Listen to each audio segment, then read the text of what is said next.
ಶಿವಾದಿತ್ರಯಮೂರ್ತಿರವತಾರಕಂ ಆರೂಢಃ ಶ್ರೀಸಿದ್ಧಶ್ಚ ಷಣ್ಮುಖಶ್ಚ ರಾಮನಾಮತ್ರಯೈರ್ಭೂತ್ವಾ ತ್ರಯೋರೇಕಂ ಮೂರ್ತಿಗುರುಃ ಗುರುನಾಥಾರೂಢಶಿವಪುತ್ರ ಯತೀಶ್ವರೌ ತತ್ಶಿಷ್ಯಂ ಶಾಂತಿಸಾಗರಂ ನಿಜಗುಣಕೃತಿ ಭಾಷ್ಯಕೃತಂ ವಿದೇಹಮುಕ್ತಸ್ವರೂಪಂ ವಂದೇ ಚಿಕ್ಕರಾಮಾರೂಢಂ ಶಿಷ್ಯಪ್ರಶಿಷ್ಯರೂಪೇಣ ಬೋಧಕಂ ಗುರುಮಾಶ್ರಯೇ ಅಹಂ ಗುರುಮಾಶ್ರಯೇ.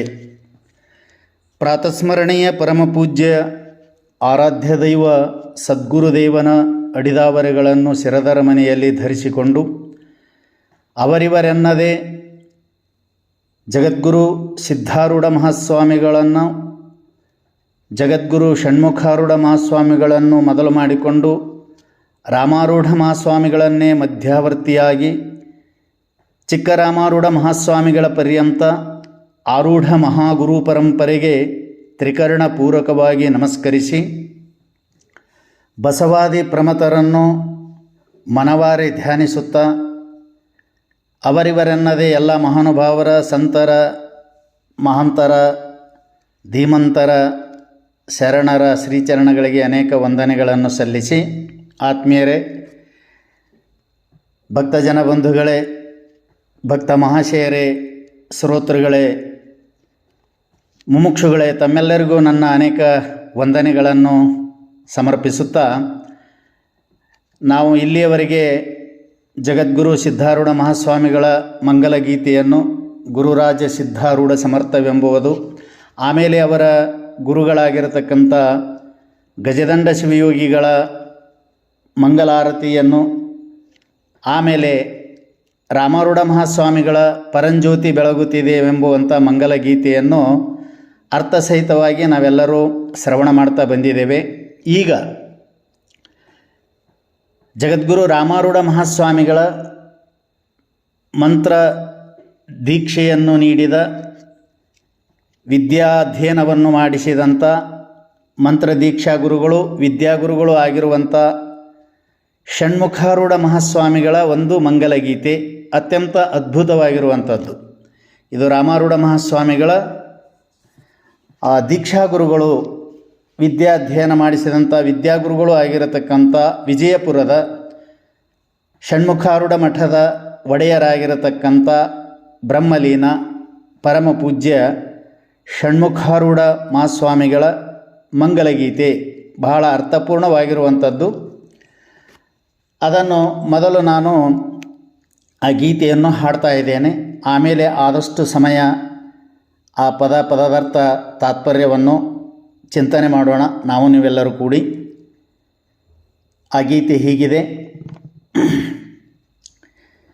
ಜಯ ಮಂಗಲಂ ಮುನೀಂದ್ರ ವಂದ್ಯ ಪಾದ ಪಂಕಜ, ಜಯ ಮಂಗಲಂ ಮುನೀಂದ್ರ ವಂದ್ಯ ಪಾದ ಪಂಕಜ, ಭಯದೂರ ಧೀರ ಭಕ್ತವಾರ ಕಲ್ಪಭೂರಿಜ, ಭಯದೂರ ಧೀರ ಭಕ್ತವಾರ ಕಲ್ಪಭೂರಿಜ, ಜಯ ಮಂಗಲಂ ಮುನೀಂದ್ರ ವಂದ್ಯ ಪಾದ ಪಂಕಜ, ಜಯ ಮಂಗಲಂ ಮುನೀಂದ್ರ ವಂದ್ಯ ಪಾದ ಪಂಕಜ, ಅಪಾರ ಘೋರ ಮಾರ ಮಾರ ಭವ ವಿಧಾರಕ, ಅಪಾರ ಘೋರ ಮಾರ ಮಾರ ಭವ ವಿಧಾರಕ, ಕೃಪಾ ಸುಧಾರ ಶಾಂತರಂಗ ದೀನಧಾರಕ, ಕೃಪಾ ಸುಧಾರ ಶಾಂತರಂಗ ದೀನಧಾರಕ, ಜಯ ಮಂಗಲಂ ಮುನೀಂದ್ರ ವಂದ್ಯ ಪಾದ ಪಂಕಜ, ಜಯ ಮಂಗಲಂ ಮುನೀಂದ್ರ ವಂದ್ಯ ಪಾದ ಪಂಕಜ, ದಿಗಂತ ಕೀರ್ತಿವಂತ ಶಾಂತ ಯೋಗ ಮಂದಿರ, ದಿಗಂತ ಕೀರ್ತಿವಂತ ಶಾಂತ ಯೋಗ ಮಂದಿರ, ಸೌಗಮ್ಯ ರಮ್ಯ ಶರಣ ಕುಲ ಚಕೋರ ಚಂದಿರ, ಸೌಗಮ್ಯ ರಮ್ಯ ಶರಣ ಕುಲ ಚಕೋರ ಚಂದಿರ, ಜಯ ಮಂಗಲಂ ಮುನೀಂದ್ರ ವಂದ್ಯ ಪಾದ ಪಂಕಜ, ಜಯ ಮಂಗಲಂ ಮುನೀಂದ್ರ ವಂದ್ಯ ಪಾದ ಪಂಕಜ, ಮದಮೋಹ ರಾಗ ದ್ವೇಷ ವಿದಿತ ಸತ್ಯ ಶುಭಕರ, ಮದಮೋಹ ರಾಗ ದ್ವೇಷ ವಿದಿತ ಸತ್ಯ ಶುಭಕರ, ಸದಯಾಂಬುರಾಶಿ ಷಣ್ಮುಖಾರೂಢ ಗುರುವರ ಸದಯಾಂಬುರಾಶಿ ಷಣ್ಮುಖಾರೂಢ ಗುರುವರ ಜಯ ಮಂಗಲಂ ಮುನೀಂದ್ರ ವಂದೇ ಪಾದ ಪಂಕಜ ಜಯ ಮಂಗಲಂ ಮುನೀಂದ್ರ ಜಯ ಮಂಗಲಂ ಮುನೀಂದ್ರ ಜಯ ಮಂಗಲಂ ಮುನೀಂದ್ರ ವಂದೇ ಪಾದ ಪಂಕಜ. ಈಗ ಒಂದೊಂದು ಅರ್ಥವನ್ನು ಆ ಪದಗಳ ಅರ್ಥವನ್ನು ನೋಡೋಣ. ಪ್ರಥಮ ಇಲ್ಲಿ ಜಯ ಮಂಗಲಂ ಮುನೀಂದ್ರ ವಂದೇ ಪಾದ ಪಂಕಜ, ಇದು ಎಷ್ಟರ ಮಟ್ಟಿಗೆ ಪದ್ಯ ಸಾಗ್ತದೋ ಗೊತ್ತಿಲ್ಲ. ನಾವು ಈಗಾಗಲೇ ಜಯ ಗಜದಂಡ ಶಿವಯೋಗಿ ಎನ್ನುವಂಥ ಮಂಗಲಗೀತೆಯನ್ನು ನಾವು ಅದನ್ನು ವಿಶ್ಲೇಷಣೆ ಮಾಡುವ ಸಂದರ್ಭದಲ್ಲಿ ಜಯ ಮತ್ತು ಜಯ ಇವು ಏನು ಅನ್ನೋದನ್ನು ನಾವು ಇಲ್ಲಿ ತನಕ ಕೇಳ್ಕೊಂಡು ಬಂದೀವಿ. ಆದರೆ ಇಲ್ಲಿನೂ ಕೂಡ ಸ್ವಲ್ಪ ಅದರ ಬಗ್ಗೆನೇ ಭಾಳಷ್ಟು ತಿಳಿದುಕೊಳ್ಳೋಣ ಅಂತ. ಜಯ ಅಂದ್ರೇನು, ಮಂಗಲ ಅಂದ್ರೇನು ಅಂತ. ಜಯ ಜಯ ಅಂದ್ರೆ ಜಯಿಸಿದವರು, ಜಯಶಾಲಿಗಳು, ವಿಜಯಮಾಲೆಯನ್ನು ಧರಿಸಿದವರು ಅಥವಾ ಗೆದ್ದವರು ಅಂತ ಹೀಗೆಲ್ಲ ಅದಕ್ಕೆ ಜಯ ಪದಕ್ಕೆ ಅರ್ಥ ಆಗ್ತಾ ಇದೆ. ಜಯಿಸಿದವರು, ಜಯಶಾಲಿ ಆದವರು, ವಿಜಯಮಾಲೆಯನ್ನು ಧರಿಸಿದವರು, ಆಮೇಲೆ ಗೆದ್ದವರು ಅಂತದ ಭಾಳಷ್ಟು ಜನ ಗೆಲ್ಲುವಂಥ ಕ್ಷೇತ್ರಗಳದಾವ. ಎಲ್ಲೆಲ್ಲಿ ಗೆಲ್ತಾರೆ, ಯಾರಿಗೆ ಗೆದ್ದವರು ಅನ್ನಬೇಕು ಅನ್ನೋದನ್ನು ಬಹಳ ನಾವು ಇಲ್ಲಿ ಈ ಜಯ ಪದಕ್ಕೆ ಅರ್ಥ ಬಹಳ ದೊಡ್ಡದಿದೆ, ಅದನ್ನು ತಿಳಿಲೇಬೇಕು. ಗೆದ್ದವರು ಅಂತ ಒಂದು ಅರ್ಥ. ಏನು ಗೆದ್ದವ್ರಿ? ಭಾಳಷ್ಟು ಜನ ಗೆದಿತಾರೆ. ಎಲ್ಲೆಲ್ಲಿ ಗೆದಿತಾರೆ, ಆ ಕ್ಷೇತ್ರಗಳು ಯಾವುವು ಅಂತಂದ್ರೆ ಇವತ್ತು ಗೆದ್ದವರು ಅದಾರ, ಸೋತವರು ಅದಾರ, ಸೋತು ಸತ್ತವರು ಅದಾರ. ಅವು ಯಾವ ಗೆಲುವುಗಳು ಅಲ್ಲ, ಈ ಜಯಪದಕ್ಕೆ ಅಷ್ಟು ಹೊಂದಾಣಿಕೆ ಆಗ್ತಕ್ಕಂಥ ಅರ್ಥಗಳು ಅಲ್ಲ ಅಂತ ಅನ್ನಿಸ್ತಾ ಇದೆ. ಸುಮ್ಮನೆ ನಿಮಗೆ ಸಾಮಾಜಿಕವಾಗಿ ಈ ಪ್ರಪಂಚದಲ್ಲಿ ಯಾರ್ಯಾರು ಎಲ್ಲೆಲ್ಲಿ ಗೆದಿಬೇಕನ್ನುವಂಥ ಹವ್ಯಾಸವನ್ನು ಇಟ್ಕೊಂಡು ಎಷ್ಟು ಜನ ಇವತ್ತು ಹಾನಿಗೊಳಗಾಗಿದ್ದಾರೆ, ಪ್ರಪಂಚವನ್ನು ಹಾಳು ಮಾಡಿಕೊಂಡಿದ್ದಾರೆ. ಆ ಕ್ಷೇತ್ರಗಳಲ್ಲಿ ನಾವು ಹೋರಾಟ ಮಾಡಬೇಕು, ಮಾಡಬಾರ್ದು, ಅದನ್ನು ನಾವು ಕೈಗೆ ಎತ್ಕೋಬೇಕು, ಎತ್ಕೋಬಾರ್ದು ಅನ್ನುವಂಥ ಜ್ಞಾನ ಇಲ್ಲದೇ ಇವತ್ತು ಎಷ್ಟೋ ಜನ ಅದನ್ನು ಗೆದಿಬೇಕು ಅಂತ ತಿಳ್ಕೊಂಡು ಹೋರಾಟ ಮಾಡಿ ಸತ್ತವರು ಇದ್ದಾರೆ, ಸೋತವರು ಇದ್ದಾರೆ. ಅದಕ್ಕೆ ಗೆದ್ದವರು ಅಂತ ಯಾರಿಗೆ ಅನ್ನಬೇಕು ಅಂತಂದರೆ, ಯಾರ್ಯಾರು ಎಲ್ಲೆಲ್ಲಿ ಗೆದ್ದವರು, ಅವ್ರು ಏನು ಗೆದ್ದರೂ ಕೂಡ ಅದು ಗೆದ್ದಂತೆ ಅಲ್ಲ. ಈಗ ನೋಡ್ರಿ, ಇಸ್ಪೀಟ್ ಆಟ, ಅಲ್ಲಿ ಗೆದಿತಾರೋ ಸೋಲ್ತಾರೋ ಗೊತ್ತಿಲ್ಲ, ಆ ಆಟನೂ ಆಡ್ತಾರೆ. ಮತ್ತು ಅಲ್ಲಿ ಗೆದ್ದವ್ರು ಇರ್ಬೋದು, ಎಷ್ಟು ಜನಕ್ಕೆ ಏನಾಗಿದೋ ಗೊತ್ತಿಲ್ಲ. ಅದರಲ್ಲಿ ಅದೊಂದು ಕ್ಷೇತ್ರ. ಅದು ಈಗ ಎಲ್ಲ ಜನ ಹೆಂಗಂತ ಕೇಳಿದ್ರೆ ಅದಕ್ಕೆ ಮಾರು ಹೋಗಿಬಿಟ್ಟಾರ, ಅಡಾಪ್ಟ್ ಆಗಿಬಿಟ್ಟಾರ, ಅದೊಂದು. ಆಮೇಲೆ ಓಸಿ, ಅದನ್ನು ಆಡಿ ಗೆದ್ದವ್ರು ಅದಾರೋ ಸೋತವ್ರು ಅದಾರೋ ಗೊತ್ತಿಲ್ಲ. ಇವೆಲ್ಲ ಕ್ಷೇತ್ರಗಳನ್ನು ಹೇಳ್ತೀನಿ ನಾ. ಗೆದಿಬೇಕು ಅಂತ ಟೊಂಕ ಕಟ್ಟಿ ನಿಂತಂಥ ಜನ ಇದು. ಇಸ್ಪೀಟ್ ಆಟ, ಓಸಿ, ಈಗೇನು ಎಲ್ಲಿ ಹೋಗೋದು ಬೇಡ, ಕ್ಲಬ್ಗೆ ಗಿಬ್ಬಿಗೆ ಎಲ್ಲ ಅದರೊಳಗೆ ಬಂದಾವಂತ. ಮುಟ್ಟಿ ಮೇ ಜಗತ್ತಂತೇನು ಕರೀತಾರಲ್ಲ, ಅದೊಂದು ಹ್ಯಾಂಡ್ ಸೆಟ್. ಅದು ಮೈಂಡ್ ಆಫ್ಸೆಟ್. ಅದು ಹ್ಯಾಂಡ್ ಸೆಟ್ ಅಂದ್ರೆ ಮೈಂಡ್ ಆಫ್ಸೆಟ್. ಅದರಾಗೆ ಎಲ್ಲ ಅದಾವಂತ ಹೇಳ್ತಾರೆ. ಅಲ್ಲಿ ಆಡ್ಯಾಡಿ ಎಷ್ಟೆಷ್ಟು ಜನ ಆಗ್ಯಾರ ಓಸಿ. ಇವು ಗೆದ್ದರು ಹಾಳಾನೆ, ಸೋತರು ಹಾಳಾನೆ, ಸೋತರು ಸತ್ತಂತೆಯೇ. ಆಮೇಲೆ ಇನ್ನು ಕಬಡ್ಡಿ, ಅಲ್ಲಿ ಗೆದ್ದವರು. ಆಮೇಲೆ ಕ್ರಿಕೆಟ್ ಆಟ, ಅಲ್ಲಿ ಗೆದ್ದವರು. ಆಮೇಲೆ ರಾಜರ ಮಧ್ಯದಲ್ಲಿ ರಾಜ್ಯಕ್ಕಾಗಿ ಹೋರಾಡಿ ಗೆದ್ದವರು ಅದಾರ. ಒಬ್ಬರು ಸೋತರು, ಒಬ್ಬರು ಗೆದಿಲೇಬೇಕು, ಅಲ್ಲಿ ಗೆದ್ದಾರ. ಆಮೇಲೆ ಕುಸ್ತಿಯಲ್ಲಿನೂ ಕೂಡ ಗೆದ್ದವರು ಅದಾರ. ನಾ ಗೆದ್ದಿಯುವಂಥ ಕ್ಷೇತ್ರಗಳನ್ನು ಹೇಳಕತ್ತೀನಿ ನಾನು. ಅಲ್ಲಿ ಒಬ್ಬರು ಸೋಲ್ಬೋದು, ಒಬ್ಬರು ಗೆಲುವು ಆಗ್ಬೋದು, ಇಬ್ಬರಿಗೆ ಗೆಲುವು ಆಗಕ್ಕೆ ಸಾಧ್ಯ ಇಲ್ಲ. ಈ ಜಯಪದಕ್ಕೆ ಅರ್ಥ ಏನು ಅಂತ ಕೇಳಿದರೆ ಗೆದ್ದವರು ಅಂತ. ನಾ ಕೊನೆಗೆ ಹೇಳ್ತೀನಿ ನಿಮಗೆ. ಕುಸ್ತಿಯಲ್ಲಿ ಅದಕ್ಕೆ ಇದನ್ನು ಭಾಳ ಸುಂದರವಾಗಿ ಒಬ್ಬರು ಮಹಾನುಭಾವರು ತಮ್ಮ ಅನುಭವಿಕವಾದಂಥ ಅನುಭವ ಗೀತೆಯಲ್ಲಿ ಹಾಡಿಕೊಂಡಿದ್ದಾರೆ. ಕುಸ್ತಿ ಆಡುವವನೇ ಜಾಮರ್ದ, ಜೀವದ ಹಂಗು ತೊರೆದು ಕುಸ್ತಿ ಆಡುವವನೇ ಜಾಮರ್ದ ಅಂತ. ಜಾಮರ್ದ ಅಂತಂದ್ರೆ ಅದಕ್ಕೆ ಹಿಂದಿಯಲ್ಲಿ ಮರ್ದ ಪದಕ್ಕೆ ಗಂಡಸು ಅಥವಾ ಶೂರ, ಧೀರ ಅಂತಲೂ ಆಗ್ತದ. ಜಾಣನಾದಂಥ ಪುರುಷ ಅಂತದಕ್ಕೆ. ಜಾಣತನದಿಂದ ಕುಸ್ತಿ ಆಡಿದ್ರೆ ಗೆದಲಿಕ್ಕೆ ಬರ್ತದಂತ. ಹಾಗೆ ಇನ್ನೊಂದು ಕುಸ್ತಿಯೊಳಗೆ ಏನೈತಿ ಅಂತ ಕೇಳಿದ್ರೆ, ಈ ಎಲ್ಲರಲ್ಲಿ ಗೆದ್ದವರಲ್ಲ. ಅವ್ರು ಏನೇ ಓಸಿ ಆಡಲಿ, ಇಸ್ಪೆಟ್ ಆಡಲಿ, ಕಬಡ್ಡಿ, ಕ್ರಿಕೆಟ, ರಾಜರ ಮಧ್ಯದಲ್ಲಿ ರಾಜ್ಯದ ಹೋರಾಟ, ಆಮೇಲೆ ಕುಸ್ತಿ ಇವು ಅಲ್ಲ, ಇನ್ನೊಂದೈತಿ ಕುಸ್ತಿಯೊಳಗದು ಯಾವುದು ಅಂತ ಕೇಳಿದ್ರೆ ಒಂಟು ಕುಸ್ತಿ ಅಂತ ಕರೀತಾರದು. ಭಾಳ ಮಂದಿಗೆ ಅದು ಗೊತ್ತಿರೋದಿಲ್ಲ. ಅದು ಹಳ್ಳಿಗಳಲ್ಲಿ ಮಾತಾಡ್ತಿರ್ತಾರೆ, ಒಂಟು ಕುಸ್ತಿ ನಡೆಸ್ಯಾನವ ಅಂತ ಹಿಂಗೇನೋ ಅಂತಿರ್ತಾರಲ್ಲ. ಹಾಗಂದ್ರೆ ಏನು ಅಂತ ಕೇಳಿದರೆ ಇಲ್ಲೇ ನೋಡು, ಜಯದ ಹೋರಾಟ ತಿಳಿದಂದ್ರೆ ಇಲ್ಲೇ. ಒಂಟು ಕುಸ್ತಿ ಅಂತಂದರೆ ಸ್ವಾಭಾವಿಕವಾಗಿ ಯಾರೋ ಆಶ್ರಯ ಇಲ್ಲದೆ ತಾನೇ ಒಬ್ಬನೇ ಯಾವುದರೇ ಒಂದು ಕರ್ಮದಲ್ಲಿ, ಯಾವುದರೇ ಒಂದು ಕೆಲಸದಲ್ಲಿ ತನ್ನನ್ನು ತೊಡಗಿಸಿಕೊಂಡು ಅವ ಹೋರಾಟ ನಡೆಸಿದ್ದ ಅಂತಂದರೆ ಅದಕ್ಕೆ ಒಂಟು ಕುಸ್ತಿ ಅಂತ ಕರೀತಾ ಇದ್ದಾರೆ. ಹಾಗೆ ಇಲ್ಲಿ ತನ್ನಲ್ಲೇ ತಾನು ಹೋರಾಟ ಮಾಡೋದು ಒಂಟು ಕುಸ್ತಿ. ಇದರೊಳಗೆ ಗೆದ್ದವರು ನಿಜವಾಗಿ ಗೆದ್ದವರು ಅಂತ. ಅದು ಹೆಂಗ ಅಂತಂದರೆ, ಹಂಗಂದ್ರೆ ಏನ್ರಿ ಒಂಟು ಕುಸ್ತಿ ಅಂದರೆ ಸ್ವಲ್ಪ ಲಕ್ಷ್ಯ ಕೊಡಬೇಕು. ಜೀವನನ್ನು ಈಗೇನ ವ್ಯಾವಹಾರಿಕವಾಗಿ ಆ ಜೀವ ಅಂದರೆ ಏನು ಅನ್ನೋದು ಮುಂದೆ ತಿಳ್ಕೊಳ್ಳೋಣ ಬರ್ತದೆ. ಅದು ಈ ಜೀವನನ್ನು ಪ್ರಪಾತಕ್ಕೆ, ಅಧಪ್ಪತನಕ್ಕೆ ಮತ್ತು ದುಃಖಕ್ಕೆ ತಳ್ಳುವಂಥ, ಎಳೆದೊಯ್ಯುವಂಥ ಕೆಲವೊಂದು ವೈರಿಗಳು ತನ್ನೊಳಗೆ ಇದ್ದಾರೆ. ಪ್ರಪಾತ ಅಂದ್ರೆ ಗೊತ್ತಿಲ್ಲ ನಿಮಗೆ, ಕೆಲವೊಂದು ಘಾಟ್ ಸೆಕ್ಷನ್ದೊಳಗೆ ಹೋದ್ರೆ ಪ್ರಪಾತಗಳಿರ್ತಾವೆ. ಎಷ್ಟೆಷ್ಟು 2-2 ಕಿಲೋಮೀಟ್ರ್ ಆಳವಾದಂಥ ಕಂದಕಗಳು, ಅಲ್ಲಿ ಬಿದ್ದದ್ದೇನೋ ಕಾಣೋದಿಲ್ಲ, ಅಂಥ ಒಂದು ಪ್ರಪಾತ ಇದೆ. ಅಂಥ ಪ್ರಪಾತಕ್ಕೆ ಎಳೆದೊಯ್ಯತಕ್ಕಂಥ ಅಧಪ್ಪತನ, ಕೆಳಗೆ ಹೋದ್ರೆ ಅವ ಮತ್ತೆ ಮ್ಯಾಲ ಬರಲಾದಂಥ ಸ್ಥಿತಿಗೆ, ಅವನಿಗೆ ಅಧೋಗತಿಗೆ ಒಯ್ಯತಕ್ಕಂಥ, ಅಥವಾ ಸದಾವಕಾಲ ಕಣ್ಣೀರಿನಲ್ಲಿ ಕೈ ತೊಳೆಯುವ ಹಾಗೆ ಮಾಡುವ ದುಃಖದ ಕಡಲಲ್ಲಿ ಮುಳುಗಿಸತಕ್ಕಂಥ ಆ ಜೀವನನ್ನು ಕೆಳಗೆ ತಳ್ಳತಕ್ಕಂಥವುಗಳು ಒಂದಿಷ್ಟದಾವು. ಯಾವ ಅಂತ ಕೇಳಿದರೆ, ತನ್ನಲ್ಲಿ ಇರತಕ್ಕಂಥ ವೈರಿಗಳು. ಅವುಗಳೊಡನೆ ಜೀವ ಹೋರಾಟ ಮಾಡಿದ ಅಂತಂದ್ರೆ ಇದಕ್ಕೆ ಒಂಟು ಕುಸ್ತಿ ಅಂತ ಕರೀತಾ ಇದ್ದಾರೆ ನೋಡಿ. ತಾನೇ ಈ ಹೊರಗ ಇಲ್ಲಿ ಎದುರಾಳಿನೂ ತಾನೇ, ಪ್ರತಿ ಆಳಿನೂ ತಾನೇ, ಎದುರು ಬದರಾಗಿರ್ತಕ್ಕಂಥ ಇಬ್ಬರದು ತಾನೇ ಆಗಿ ಆಡತಕ್ಕಂಥದ್ದು ಇದು ಒಂಟು ಕುಸ್ತಿ.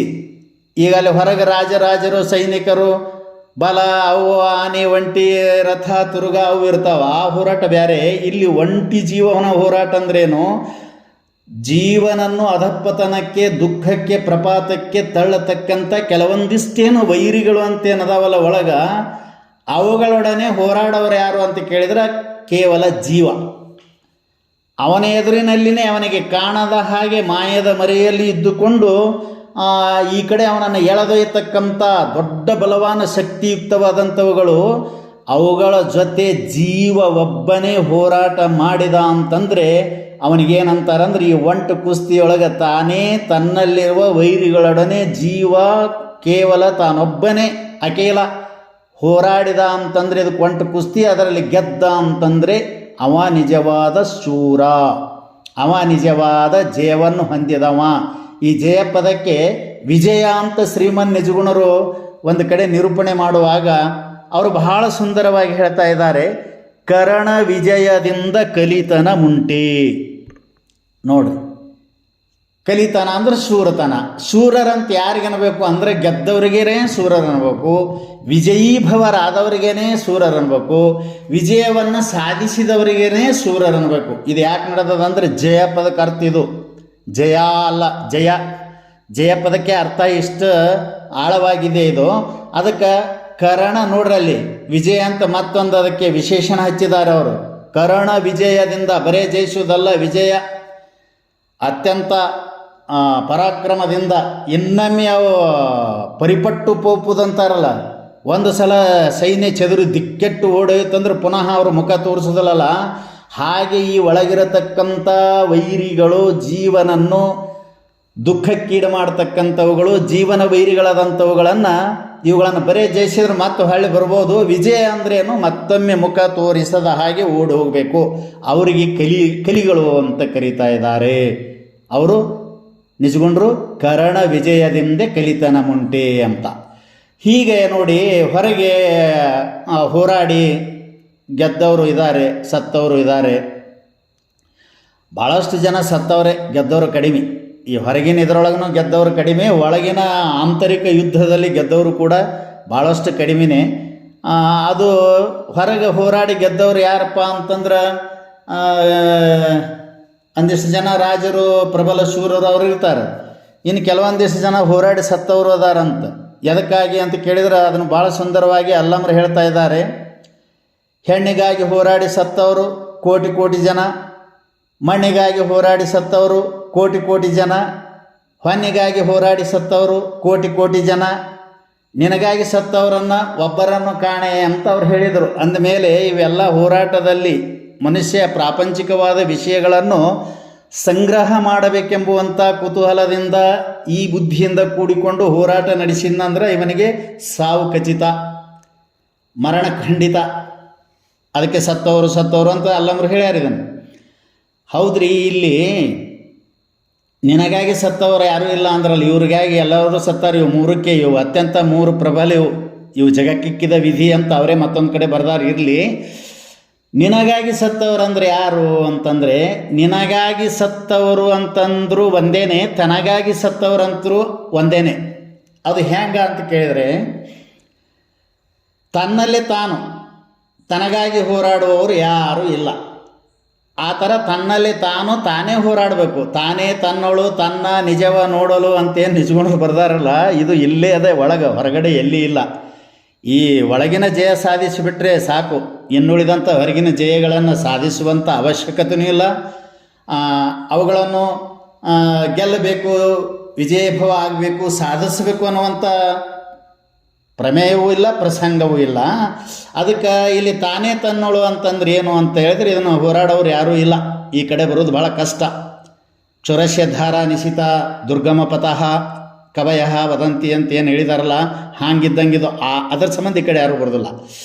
ಈಗಿಲ್ಲಿ ತನ್ನಲ್ಲೇ ತಾನು ಅಂದ್ರೆ ಏನು ಅಂತ ಕೇಳಿದರೆ, ನಿನಗಾಗಿ ಸತ್ತವರು ಯಾರೂ ಇಲ್ಲ ಅಂತ ಅನ್ನುವಂಥ ಈ ಪದ ಜೀವನಿಗೇನೆ ಅಂತ ಹೆಂಗೆ ಹೋಲಿಸ್ಕೊಳ್ಳೋದು ಅಂತ ಕೇಳಿದರೆ, ಪರಮಾತ್ಮನ ಸ್ವರೂಪ ಆಗಬೇಕು ಅಂತ ಹೋರಾಡೋರು ಯಾರು? ಆತ್ಮಸ್ವರೂಪ ನಾನಾಗಬೇಕು ಅಂತ ಹೋರಾಡೋರು ಯಾರು? ಲಿಂಗಸ್ವರೂಪ ನಾನಾಗಬೇಕಂತ ಹೋರಾಡೋರು ಯಾರು? ಯಾರೋ ಕೈ ಬೆರಳು ಮಾಡಿ ಅನಿಸುವಷ್ಟು. ಹೀಗೆ ಒಂದು ವೇಳೆ ಪರಮಾತ್ಮನ ಸ್ವರೂಪವೇ ಆಗಬೇಕೆಂದು ಹೋರಾಡಿ ಅದರ ಸ್ವರೂಪ ಆದಂದರೆ, ಆತ್ಮನ ಸ್ವರೂಪವೇ ಆಗಬೇಕೆಂದು ಹೋರಾಡಿ ಆತ್ಮನ ಸ್ವರೂಪವೇ ಆದಂತಂದರೆ, ಲಿಂಗಸ್ವರೂಪವೇ ಆಗಬೇಕೆಂದು ಹೋರಾಡಿ ಅಂಗವನ್ನು ಲಿಂಗ ಮಾಡಿ, ಲಿಂಗವನ್ನು ಪ್ರಾಣಲಿಂಗ ಮಾಡಿ, ಪ್ರಾಣಲಿಂಗವನ್ನು ಭಾವಲಿಂಗ ಮಾಡಿ, ಭಾವಲಿಂಗವನ್ನು ಮಹಾಕಾರಣಲಿಂಗವನ್ನು ಮಾಡಿ ಆ ಸ್ವರೂಪ ತಾನಾದ ಅಂತಂದರೆ, ಆ ಲಿಂಗ ಸ್ವರೂಪವೇ ಅದು ಗುಹೇಶ್ವರ ಲಿಂಗದಲ್ಲಿ ಅಂತೇನಂದಾರಲ್ಲ, ಆ ಗುಹೇಶ್ವರ ಲಿಂಗಕ್ಕಾಗಿ ಹೋರಾಡಿ ಸತ್ತಂತೆ. ಅಥವಾ ಅಲ್ಲಿ ಹೋರಾಡಿ ಆ ಲಿಂಗ ಸ್ವರೂಪವೇ ತಾನಾದ ಮೇಲೆ ಆ ಸಾವಲ್ಲ, ಅದು ಅಮರ, ಅದು ಚಿರ, ಅದು ಮುಕ್ತಿ.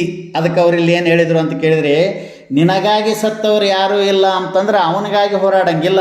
ಇಲ್ಲೇ ಪಿಂಡಾಂಡದ ಮಧ್ಯದಲ್ಲಿರತಕ್ಕಂಥ ಪ್ರತ್ಯೇಗಾತ್ಮ, ಆತ್ಮಲಿಂಗ, ಮಹಾಲಿಂಗ, ಭಾವಲಿಂಗ, ಆಮೇಲೆ ಪರಮಾತ್ಮ ಸ್ವರೂಪ, ಹೃದಯ ಕಮಲದಲ್ಲಿ ಅಂಗುಷ್ಟ ಮಾತ್ರ ಅಯಂ ಪುರುಷ ಸ್ವಯಂ ಜ್ಯೋತಿ ಅಂತ ಏನಿಲ್ಲಿ ಹೃದಯ ಕಮಲದಲ್ಲಿ ಹೇಳ್ಯಾರಲ್ಲ, ಅಲ್ಲಿರ್ತಕ್ಕಂಥ ಪರಮಾತ್ಮನ ಸ್ವರೂಪ, ಅದುವೇ ಪ್ರತ್ಯೇಗಾತ್ಮ ಸ್ವರೂಪ, ಅದುವೇ ಮಹಾಭಾವಲಿಂಗದ ಸ್ವರೂಪ. ಇಲ್ಲಿ ಹೀಗೆ ಹೋರಾಡಿದ ಅಂತಂದರೆ ಅಲ್ಲಿ ಗೆದ್ದ ಅಂದರೆ ಗೆದಿತಾನ, ಅದಕ್ಕೆ ಟೊಂಕ ಕಟ್ಟಿ ನಿಂತ ಅಂದರೆ ಗೆದ್ದೇ ಗೆಲ್ತಾನೆ. ಇದು ಜಯ, ಇದು ವಿಜಯ. ಇದು ಸಿಗಬೇಕಾದ್ರೆ ಸುಮ್ಮನೆ ಸಿಗುವುದಿಲ್ಲ ರೀ. ಹೆಂಗೆ ಇವತ್ತೊಂದು ರಾಜ್ಯ ತನ್ನದಾಗಬೇಕಾಗಿತ್ತು ಅಂದ್ರೆ, ಒಂದು ದೇಶ ತನ್ನದಾಗಬೇಕಾಗಿತ್ತು ಅಂತಂದರೆ ಅದು ಎಷ್ಟು ಹೋರಾಟ ಮಾಡಬೇಕಲ್ಲ. ಸುಮ್ಮನೆ ಹೆಂಗಾಗ್ತದೆ ಹೋರಾಟ ಅಂದ್ರೆ, ಅದು ಅಷ್ಟು ಸುಲಭದ ಮಾತಲ್ಲ. ಅದಕ್ಕೆ ಆ ಹೋರಾಟ ಮಾಡಿದ್ರೆ ಸಿಗ್ತದೆ, ಸುಮ್ಮನೆ ಸಿಗೋದಿಲ್ಲ. ಅದು ಸಿಗಬೇಕಾದ್ರೆ ಹೋರಾಟ. ಅದಕ್ಕೆ ಒಂದು ಕಡೆ ಭಾಳ ಸುಂದರವಾಗಿ ಹೇಳಿದರು, life is war, life is battle, you fight it. ನೋಡ್ರಿ, ಜೀವನ ಅಂತಂದರೆ ಹೋರಾಟದ, ಜೀವನ ಅಂತಂದ್ರೇ ಯುದ್ಧದ. ಅದಕ್ಕೆ ಲೈಫ್ ಅಂದ್ರೆ ವಾರ, ಯುದ್ಧದ. ಆಮೇಲೆ ಬ್ಯಾಟಲ್, ಯುದ್ಧದ. ಯು ಫೈಟ್ ಇಟ್, ನೀ ಹೋರಾಡು, ಅದರ ಜೊತೆ ಹೋರಾಡು, ನೀ ಹೋರಾಟ ಮಾಡು, ಯುದ್ಧ ಮಾಡು ಅಂತ ಹೇಳ್ದಂಗೆ ಅದು. ಅದಕ್ಕೆ ಆ ಹೋರಾಟ ಅನ್ನೋ ಪದಕ್ಕೇ ಇನ್ನೊಂದು ಹೇಳಿದರು ಅವರು. ಜೀವನ ಅಂದ್ರೆ ಏನು ಅಂತ ಕೇಳಿದರೆ ಇಲ್ಲಿ ಸರಳ ಇಲ್ಲ ಅದು. ಜೀವನ ಹೈ ಸಂಘರ್ಷ ಏನಂತ ಕರೀತಾ ಇದ್ದಾರೆ. ಈ ಹೋರಾಟದ ಬುದ್ಧಿ ಬೇಕು ಮನುಷ್ಯನಿಗೆ. ಯಾಕಂದರೆ ಪರಮಾರ್ಥದಲ್ಲಿನೂ ಹೋರಾಟದ, ಪ್ರಪಂಚದಲ್ಲಿನೂ ಹೋರಾಟದ, ಬರೇ ಮನುಷ್ಯ ಅಲ್ಲ, ಪ್ರತಿಯೊಂದು ಭೂಮಿಯ ಮೇಲಿದ್ದ ಪ್ರಾಣಿಗಳು ತಮ್ಮ ತಮ್ಮ ಶಕ್ತ್ಯಾನುಸಾರ ಯಾವುದಕ್ಕೋ ಒಂದಕ್ಕಾಗಿ ಹೋರಾಟ ಮಾಡ್ತಾನೇ ಇದ್ದಾವೆ, ಹೋರಾಟ ಮಾಡಲೇಬೇಕು. ಅದಕ್ಕೆ ಪ್ರತಿಯೊಂದು ಜೀವಿಗಳ ಜೀವನ ಹೋರಾಟ. ಅದಕ್ಕೆ ಜೀವನ ಹೈ ಸಂಘರ್ಷ. ಜೀವನ ಅಂತಂದ್ರೇನು? ಸಂಘರ್ಷ. ಸಂಘರ್ಷ ಅಂದ್ರೆ ಏನು ಅಂತ ಕೇಳಿದರೆ ಅದಕ್ಕೆ ಬಹಳ ಸುಂದರವಾದಂಥ ಅರ್ಥ ಮಾಡ್ಯಾರ, ನಮ್ಗೆ ಗೊತ್ತೇ ಆಗಿಲ್ಲದು. ಜೀವನ್ ಸಂಘರ್ಷ ಕಾ ದುಸ್ರಾ ನಾಮ ಹೈ ಅಂತ ನೋಡ್ರಿ. ಜೀವನ ಅಂತಂದರೆ ಜೀವನನ ಇನ್ನೊಂದು ಮುಖ ಅಂದ್ರೇ ಸಂಘರ್ಷ ನೋಡ್ರಿ. ಆ ಸಂಘರ್ಷವೆಂಬುವಂಥದ್ದು ಒಂದು ಜೀವನನ ಮತ್ತೊಂದು ಹೆಸರಂಥದ್ದು. ಜೀವನ ಅಂತ ಏನು ಒಂದು ಹೆಸರದಲ್ಲ, ಹಾಗೆ ಸಂಘರ್ಷವೆಂಬುದು ಕೂಡ ಜೀವನನ ಇನ್ನೊಂದು ಎರಡನೇ ಹೆಸರು ಅಂತ. ಜೀವನಕ್ಕೆ ದುಸರಾ ನಾಮ ಹೈ, ಅದು ಎರಡನೇ ಹೆಸರದ. ಟೋಟಲಿ ಅಂದ್ರೇನು? ಜೀವನ ಮತ್ತು ಸಂಘರ್ಷ ಇವೆರಡು ಜೊತೆಗೂಡಿನೇ ಇರ್ತಾವೆ. ಒಂದು ನಾಣ್ಯಕ್ಕೆ ಎರಡು ಮುಖಗಳು ಹೇಗಿರ್ತಾವೋ ಹಾಗೆ ಇಲ್ಲಿ ಜೀವನ ಮತ್ತು ಸಂಘರ್ಷ. ಇವತ್ತು ಎಂಥ ಸಂಘರ್ಷ ಮಾಡೋದಿಲ್ಲ, ಹೋರಾಟ ಮಾಡೋದಿಲ್ಲ, ಆಲಸ್ಯ ಅದಾನಂತಂದ್ರೂ ಕೂಡ ಒಂದಿಷ್ಟರೇ ಹೋರಾಟ ಮಾಡಲೇಬೇಕು. ಅದಕ್ಕೆ ಜೀವನ ಅಂದ್ರೇ ಸಂಘರ್ಷವೆಂಬುವ ಜೀವನನ ಇನ್ನೊಂದು ಮುಖ, ಅಥವಾ ಸಂಘರ್ಷದ ಇನ್ನೊಂದು ಮುಖವೇ ಜೀವನ, ಜೀವನನ ಇನ್ನೊಂದು ಮುಖವೇ ಸಂಘರ್ಷ. ಇದು ಬಹಳ ಮುಖ್ಯ. ಈಗೆಲ್ಲ ನಾವು ಅತ್ಯಂತ ಉನ್ನತ ಅವಸ್ಥೆ, ಉನ್ನತ ಸ್ಥಿತಿ ಅಥವಾ ಸರ್ವೇ ಸಾಮಾನ್ಯ ವ್ಯಾವಹಾರಿಕ ಜೀವನದಲ್ಲಿ ಅವ್ರ ಮ್ಯಾಲೆ ಬಂದ್ರಂದ್ರೆ ಅವ್ರಿಗೆ ಕೇಳಬೇಕು ಏನಾಗ್ಯದ ನಮ್ಮ ಪರಿಸ್ಥಿತಿ ಅಂತಂದ್ರೆ ಹೇಳ್ತಾರೆ ಅವರು. ನಾವು ಆಗಿದ್ದೇವೆ ಹೀಗಿದ್ದೇವೆ, ಇಲ್ಲಿಗೆ ಬರಬೇಕಾದ್ರೆ ಏನಾಗ್ಯದ ಅನ್ನುವಂಥದ್ದು ಹೇಳ್ತಾರೆ. ಅದು ಸಂಘರ್ಷ, ಅದು ಹೋರಾಟ. ಹಾಗೆಯೇ ಇಲ್ಲಿ ಹೋರಾಟ. ಒಂದು ಧನ ಸಂಪತ್ತನ್ನು, ಒಂದು ಆಸ್ತಿ ಅಂತಸ್ತನ್ನು ಪಡಿಬೇಕಾಗಿತ್ತು ಅಂದ್ರೆ ಅವ್ರು ಹೆಂಗೆ ಹೋರಾಟ ಮಾಡ್ತಾರೋ ಹಾಗೆ ಇಲ್ಲಿ ಈ ದೇಹ, ಇಂದ್ರಿಯ ಮೊದಲಾದವುಗಳ ಜೊತೆ ಹೋರಾಡಿ ಇಲ್ಲಿ ಜಯ ಸಾಧಿಸಬೇಕಾಗಿತ್ತು ಅಂದ್ರೆ ಇಲ್ಲಿ ಸಂಘರ್ಷದ. ಅನಿಮಿತ್ಯ ಕಾಮಾದಿಗಳೆನಿಪ ಅರಿಗಳಿಗೆ ತನುವನೇಕವ ನಿತ್ಯ ಭವಭವಂಗಳಲ್ಲಿ ನಿನಗೊಂದು ದೇಹವಿದನು ಕೊಟ್ಟು ತಪವಾಂತು ಘನಶಂಭುಲಿಂಗವಾಗಿರಲೊಲ್ಲೆ ಮನುಜ ಅಂತ ಶ್ರೀಮನ್ನಿಜುಗೊಂಡ್ರು ಹೇಳಿದ ಹಾಗೆ ಇಲ್ಲಿ ಪಾರಮಾರ್ಥಿಕ ಕ್ಷೇತ್ರದಲ್ಲಿ ಆತ್ಮತತ್ವವನ್ನು ತಿಳಿಯುವುದಲ್ಲಿ, ತತ್ವ ವಿವೇಚನೆಯಲ್ಲಿ ಅನಿಮಿತ್ಯ ಯಾವುದೂ ನಿಮಿತ್ತ ಇಲ್ಲದ ವೈರಿಗಳಾಗಿ ಬೆನ್ನು ಹತ್ತಿದಂಥ ಏನು ಅದರಲ್ಲಿ ಇವರೊಂದು 6 ಜನ ಒಳಗಡೆ ಕಾಮಾದಿ ವೈರಿಗಳು ಅಂತೇನು ಬರೆದಾರಲ್ಲ, ಅವುಗಳ ಜೊತೆ ಜೀವನು ಸದಾ ಹೋರಾಟ ಮಾಡಿದಾಗ ಮಾತ್ರ, ಅವುಗಳನ್ನು ಸೋಲಿಸಿದಾಗ ಇವನಿಗೆ ಜಯ ಆಗ್ತದಲ್ಲ. ಇವ್ರು ಹೆಂಗೆ ಒಂದು ಕ್ಷಣಿಕವಾದಂಥ ಅನಿತ್ಯವಾಗಿರುವ ನಾಶ ಸ್ವರೂಪದಿಂದ ಕೂಡಿರುವ ಸಂಪತ್ತನ್ನು ಪಡಿಬೇಕಾದ್ರೆ ಎಷ್ಟು ಹೋರಾಡ್ತಾರಂದ್ರೆ, ನಿತ್ಯವಾದ ಶಾಶ್ವತವಾದ ಅಮರವಾಗಿರುವ ಸದಾ ಸುಖವನ್ನು ನೀಡತಕ್ಕಂಥ ಆ ಆತ್ಮಧನ, ಆತ್ಮ ಸಂಪತ್ತು, ಮೋಕ್ಷ ಸಂಪತ್ತು ಪ್ರಾಪ್ತಿಯಾಗಬೇಕಾಗಿತ್ತು ಅಂತಂದರೆ ಎಷ್ಟು ಹೋರಾಟ ಇದೆ. ಅದಕ್ಕೆ ಅನೇಕ ಜನ್ಮಗಳಲ್ಲಿ ಅವುಗಳಿಗೆ ಇನ್ನುಳಿದಂಥ ಯಾವ ಜನ್ಮದಲ್ಲಿ ಅವುಗಳನ್ನು ಗೆಲ್ಲಲು ಹೋರಾಟ ಮಾಡಲು ಸಾಧ್ಯವಿಲ್ಲ. ಹೊಟ್ಟೆ ಬಟ್ಟೆಗಾಗಿ ಹೋರಾಟ ಪ್ರತಿಯೊಂದು ಜನ್ಮದಲ್ಲಿ ಪ್ರತಿಯೊಂದು ಜೀವಿಗಳಿಗಿದೆ. ಅರ್ಥ ಮಾಡ್ಕೋಬೇಕಿದನ್ನ.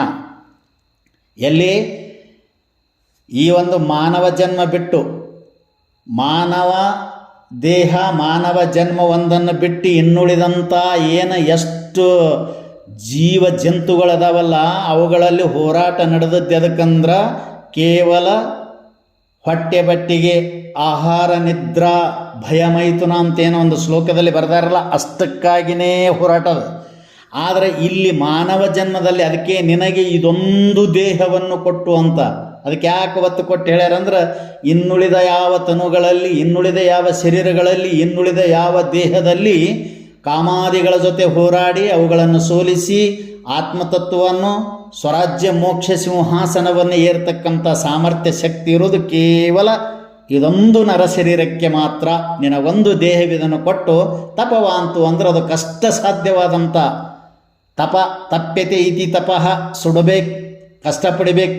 ಆವಾಗ ಆ ಸ್ವರಾಜ್ಯ ಮೋಕ್ಷ ಸಿಂಹಾಸನ ಸಿಗ್ತದೆ ಅಂತ ಇಲ್ಲಿ ಹೋರಾಟ ಇದೆ ಇಲ್ಲಿನೂ. ಅದಕ್ಕೆ ಜೀವನನ ಇನ್ನೊಂದು ಹೆಸರನೇ ಸಂಘರ್ಷ, ಸಂಘರ್ಷದ ಇನ್ನೊಂದು ಹೆಸರವೇ ಜೀವನ. ಹೌದು, ಇಷ್ಟಕ್ಕೂ ಜೀವನ ಅಂದರೆ ಏನು ಇದು ಗೊತ್ತಿಲ್ಲ. ಏನು ಎದಕ್ಕೆ ಜೀವನ ಅನ್ಬೇಕು? ಏನು ತಿರುಗಾಡೋದಕ್ಕೋ ಊಟ ಮಾಡೋದಕ್ಕೋ ಏನು ಸಂಸಾರ ಮಾಡೋದಕ್ಕೋ ಎದಕ್ಕೆ ಜೀವನ ಅನ್ನಬೇಕು ಅಂತಂದರೆ ಜೀವನದ ಪದಾರ್ಥ ಭಾಳ ಸುಂದರವಾಗಿ ಹೇಳ್ಯಾರ. ಸಮಯ ಆಗ್ತಾ ಬಂತು. ಸುಮ್ಮನೆ ಇದು ಜಯ ಪದ ಸ್ವಲ್ಪ ಎಷ್ಟು ಅದ್ಭುತವಾದ ಅನ್ನೋದನ್ನು ನಾವು ತಿಳ್ಕೊಳ್ಳೋಣ. ಅದು ಜೀವನ ಪದಕ್ಕೆ ಅರ್ಥ ಏನು ಅಂತ. ಜೀವನ ಅಂದರೆ ಏನು ಅಂತಂದರೆ ಇದು ಎಲ್ಲರಿಗೆ ಬರೋದಿದೆ. ಜೀವನ ಅಂದರೆ ಏನು ರೀ, ಏನು ಮದುವೆ, ಮಕ್ಕಳು, ಮನೆ, ಮಠ ಇವೆಲ್ಲ ಇಟ್ಕೊಂಡು ವ್ಯವಹಾರ ಮಾಡೋದಕ್ಕೆ ಇದಕ್ಕೆ ಜೀವನ ಅಂತಾರೋ. ಏನು ಜೀವನ ಸಾಗಿಸ್ತಾರೆ ಅವರು, ಒಳ್ಳೆಯವ್ರ ಜೀವನ ಸಾಗಿಸ್ತಾರೆ. ಹಂಗೆ ಎದಕ್ಕೆ ಜೀವನ ಅಂದರೆ ಅದಕ್ಕೆ ಒಂದು ಪರ್ಟಿಕ್ಯುಲರಾಗಿ ಒಂದು ಅರ್ಥ ಬರೆದಿದ್ದಾರೆ. जन्म से मृत्यु तक की यह कालावधि जीव कहलाती है. ನೋಡ್ರಿ, जन्म से मृत्यु तक की यह कालावधि जीव कहलाती है. ಇದಕ್ಕೆ ಜೀವ ಅನ್ಬೇಕು ನೋಡ್ರಿ. ಎಲ್ಲಿದಂದ್ರೆ ಜನ್ಮದಿಂದ, ಜನನದಿಂದ ಮರಣದ ಪರ್ಯಂತ, ಜನ್ಮದಿಂದ ಮರಣವಾಗುವ ಪರ್ಯಂತ. ಜನ್ಮಸೆ ಮೃತ್ಯು ತಕ್, ಜನ್ಮದಿಂದ ಅಂದರೆ ಹುಟ್ಟಿದ ಆರಭ್ಯದಿಂದ ಮರಣದ ಪರ್ಯಂತ, ಮಧ್ಯದಲ್ಲಿ ಯಹ ಕಾಲಾವಧಿ. ಇವತ್ತು ಹುಟ್ಟದ ಅಂದ್ರೆ ಜನ್ಮ ಆಯ್ತು ಅಂದ್ರೆ ಮರಣ ಇರ್ತದೆ. ಅದಕ್ಕೆ ಜನ್ ಧಾತು ಅದು. ಅದಕ್ಕೆ ನೋಡ್ರಿ ಮಕಾರ ಹಚ್ಚಾರ, ಅಲ್ಲೇ ಜನ್ಮ. ಜನ್ ಅಂದ್ರೆ ಹುಟ್ಟು, ಹಿಂದೆ ತೆಳಗಿನ ಮರಣ, ಅದ್ರ ಬೆನ್ನಿಗೆ ಅಂಟುಕೊಂಡೇ ಬಂದದದು. ಅಂದ್ರೆ ಜನನ ಆಗ್ಯದ ಅಂದ್ರೆ ಮುಂದೆ ಮರಣ ಇರ್ತದೆ. ಇದೊಂದು ದಂಡಿ, ಇದೊಂದು ದಂಡಿ ತೀರ. ಒಂದು ಜನನ ತೀರ, ಇನ್ನೊಂದು ಮರಣ ತೀರ. ಮಧ್ಯದಲ್ಲಿ ಏನು ಕಾಲಾವಧಿ ಐತಿ ಅಲ್ಲಿ, ಇದು ಸಮಯದ ಅವಕಾಶ, ಕಾಲಾವಕಾಶ. ಸಾಯುತನ ಅಂತ. ಸಾಯುತನ ಏನು ಮಾಡೋದಪ್ಪ ಅಂತ ಕೇಳಿದರೆ, ಹುಟ್ಟಿದಿಂದ ಸಾಯುತನ ಏನಾರು ಮಾಡಿ ಒಟ್ಟು ಆ ಇನ್ ಬಿಟ್ವೀನ್ ಸ್ಟೇಜ್ ಏನೈತಿಲ್ಲ ಅದಕ್ಕೆ ಜೀವ ಅಂತ ಕರಿಬೇಕು. ಇದು ಉಸಿರಾಡಿಸೋದು ಜೀವಲ್ಲ, ಇದು ಹೋಗೋದು ಬರೋದು ಜೀವಲ್ಲ, ಪ್ರಪಂಚ ಮಾಡೋದು ಜೀವಲ್ಲ, ಮನೆ ಮಠ ಕಟ್ಟೋದು ಏನಾದರೂ ಸಾಧಿಸೋದು ಜೀವಲ್ಲ. ಜನ್ಮದಿಂದ ಮರಣದ ಪರ್ಯಂತ ಮಧ್ಯದಲ್ಲಿ ಇರುವ ಆ ಕಾಲಾವಧಿ, ಆ ಸಮಯದ ಅವಧಿಗೆ ಏನಂತ ಕರೀತಾರ ಅಂತಂದರೆ ಜೀವ ಅಂತ ಕರೀತಾ ಇದ್ದಾರೆ. ಅದಕ್ಕೆ ಈ ಜೀವನಲ್ಲಿ ಸಂಘರ್ಷವಿಲ್ಲದ ಮನುಷ್ಯನ ಜೀವನ ಅಂದರೆ ಅದು ಜೀವನನೇ ಅಲ್ಲ. ಮತ್ತು ಇನ್ನೊಂದು ನಿಮ್ಗೆ ಹೇಳ್ತೀನಿ, ಮನುಷ್ಯನನ್ನು ದುಃಖದ ಕೂಪದಲ್ಲಿ ಕೆಡತಕ್ಕಂಥದ್ರ ಜೊತೆ ಸಂಘರ್ಷ ಇರಬಾರ್ದು. ಅದು ಆಧ್ಯಾತ್ಮಿಕ ದೃಷ್ಟಿಯಿಂದ, ಪಾರಮಾರ್ಥಿಕ ದೃಷ್ಟಿಯಿಂದ ಯಾರಿಗೆ ಸಂಘರ್ಷ ಇಲ್ಲ. ನಾ ಹೇಳಿದೆಲ್ಲ, ಈ ಭೂಮಿ ಮೇಲೆ ಇರ್ತಕ್ಕಂಥ ಪ್ರತಿಯೊಂದು ಪ್ರಾಣಿಗಳಲ್ಲಿಯೂ ಕೂಡ ಸಂಘರ್ಷ ಭಾವ ಇದೆ, ಸಂಘರ್ಷ ಬುದ್ಧಿ ಇದೆ, ಸಂಘರ್ಷ ಇದೆ, ಹೋರಾಟ ಮಾಡ್ತಾನೇ ಇದ್ದಾವೆ. ಆ ಸಂಘರ್ಷ ಇಲ್ಲದ ಮನುಷ್ಯನ ಜೀವನನೇ ಅಲ್ಲ. ಆದರೆ ಅದು ಎದಕ್ಕಿರಬೇಕು ಅಂತ ಕೇಳಿದರೆ, ಇವತ್ತು ಸಮಾಜದಲ್ಲಿ ಸಾಮಾಜಿಕವಾಗಿ ತನಗೂ ಮತ್ತೊಬ್ಬರಿಗೂ ಹಿತವಾಗತಕ್ಕಂಥ ಸಂಘರ್ಷದಲ್ಲಿ ತನ್ನನ್ನು ತೊಡಗಿಸಿಕೊಂಡಿದ್ದ ಅಂದರೂ ಪರವಾಗಿಲ್ಲ. ಅಥವಾ ತನ್ನ ಜೀವನ ಉದ್ಧಾರಾರ್ಥವಾಗಿ ಆತ್ಮತತ್ವವನ್ನು ತಿಳಿದುಕೊಳ್ಳಲೇಬೇಕು ಎಂದು ಎಂಥ ಕಷ್ಟಗಳನ್ನು ಬಂದರೂ ಎದುರಿಸಿ ಅಲ್ಲಿ ಸಂಘರ್ಷ ಮಾಡ್ತಿದ್ದಂದ್ರೆ ಇದು ಅತಿ ದೊಡ್ಡದು. ಇದು ಅದು ಆಗಲಿಲ್ಲ ಅಂದ್ರೆ ಇವತ್ತು ತಾನು ಮತ್ತು ತನ್ನ ಎದುರಿಗಿರೋರು, ಪರರು ಮತ್ತು ತಾನು ಹಿತ ಮಾಡ್ತಕ್ಕಂಥ ಒಂದು ಕಾರ್ಯದಲ್ಲಿ ತನ್ನ ತೊಡಗಿಸಿಕೊಂಡ ಅಂತಂದರೆ ಈ ಸಂಘರ್ಷ ಒಳ್ಳೆಯದು. ಅದಕ್ಕಿಂತಲೂ ತನ್ನ ತಿಳಿಯೋದರಲ್ಲಿ ತೊಡಗಿಸಿಕೊಂಡ ಅಂದ್ರೆ ಇದು ಬಹಳ ಒಳ್ಳೆಯದು. ಅದಕ್ಕೆ ಸಂಘರ್ಷ ಈ ಪದಕ್ಕೆ ಇನ್ನೊಂದು ಹೆಸರಿದೆ, ಅಗ್ನಿಪಥ ಸಂಘರ್ಷ ಅಂತ. ಅದಕ್ಕೆ ಅಗ್ನಿಪಥ ಅಂದ್ರೆ ಏನ್ರಿ, ಬೆಂಕಿ ದಾರಿ ಅಂದಂಗೆ. ಅದು ಮತ್ತೇನು, ಅಗ್ನಿ ಅಂದರೆ ಬೆಂಕಿ, ಪಥ ಅಂದ್ರೆ ಮಾರ್ಗ, ದಾರಿ. ಯಾಕೆ ಅದಕ್ಕೆ ಅಗ್ನಿಪಥ ಅಂದರು ಅಂತ ಹೇಳಿದ್ರೆ, ಇವತ್ತು ಸಂಸಾರದಲ್ಲಿನೂ ಅಗ್ನಿಪಥನೇ. ಇವತ್ತು ಹೊಟ್ಟೆಗೆ ಹಿಟ್ಟಿಲ್ಲ, ಮೈಗೆ ಬಟ್ಟಿಲ್ಲ, ಅಂಥ ಒಂದು ಕಡು ಕಠೋರ ಕಷ್ಟತನದ ಜೀವನವನ್ನು ಸಾಗಿಸುವ ಸಂದರ್ಭದಲ್ಲಿ ಅವ್ರು ಅಂತಾರೆ, ಅದಕ್ಕೆ ಬಡತನದ ಬೇಗೆ ಅಂತ ಕರೆದಾರೆ ನೋಡಿ. ಅದಕ್ಕೆ ಬೆಂಕಿ ಅಂತಲೇ ಕರೆದಾರೆ. ಬೇಗೆ ಅಂದರೆ ಬೆಂಕಿ. ಇವತ್ತು ಬೆಂಕಿಯಾಗಿ ಬಿದ್ದಾಗ ಅಷ್ಟೇ ಸುಡ್ತದೆ. ಈ ಬಡತನದ ಬೇಗೆ ಹಗಲು ರಾತ್ರಿ ഇരുಳು ಯಾವಾಗಲೂ ಸುಡ್ತಿರ್ತದೆ. ಅದಕ್ಕೆ ಅದು ಅಗ್ನಿಪಥನೇ. ಪ್ರಪಂಚದಲ್ಲಿ ಮನುಷ್ಯ 2 ಹೊತ್ತು ಊಟ, ಬಟ್ಟೆ, ಚೆನ್ನಾಗಿ ಮತ್ತೊಬ್ಬರಿಗೆ ಅನ್ಯರಿಗೆ ಕೈವಡ್ಡಿ ಬೇಡದಂಥ ಜೀವನ ಸಾಗಿಸ್ಬೇಕಂದ್ರೆ ಅದು ಪಥ ಏನು ಸುಮ್ಮನೆ ಅಲ್ಲ, ಅದು ಅಗ್ನಿಪಥನೇ. ಅದಕ್ಕೆ ಅಗ್ನಿಪಥ ಅಂದ್ರೆ ಏನು, ಬೆಂಕಿಯಿಂದ ಕೂಡಿಕೊಂಡಂಥ ಮಾರ್ಗ ಅಂತ. ಅದು ಕಷ್ಟ, ಅದಕ್ಕೆ ಸುಗಮವಲ್ಲದಂಥ ಪಥ, ಅದಕ್ಕೆ ಅಗ್ನಿಪಥ. ಏನ್ರಿ, ಸುಗಮವಾದ ಪಥ ಅಲ್ಲದು, ಅದಕ್ಕೆ ಅಗ್ನಿಪಥ ಅಂತ. ಅದು ಹೆಂಗಂದ್ರೆ ಅತ್ಯಂತ ಕಠೋರವಾಗಿರುವಂಥದ್ದು. ಇದು ಎಲ್ಲ ಎರಡಕ್ಕೂ ಹೋಲಿಸ್ಕೊಳ್ರಿ ನೀವು. ಎಲ್ಲಿ ಪ್ರಪಂಚದಲ್ಲಿನೂ ಕೂಡ ಮನುಷ್ಯ ಈ ಪ್ರಾಪಂಚಿಕ ಸುಖವನ್ನು ಅನುಭವಿಸಬೇಕಾಗಿತ್ತು.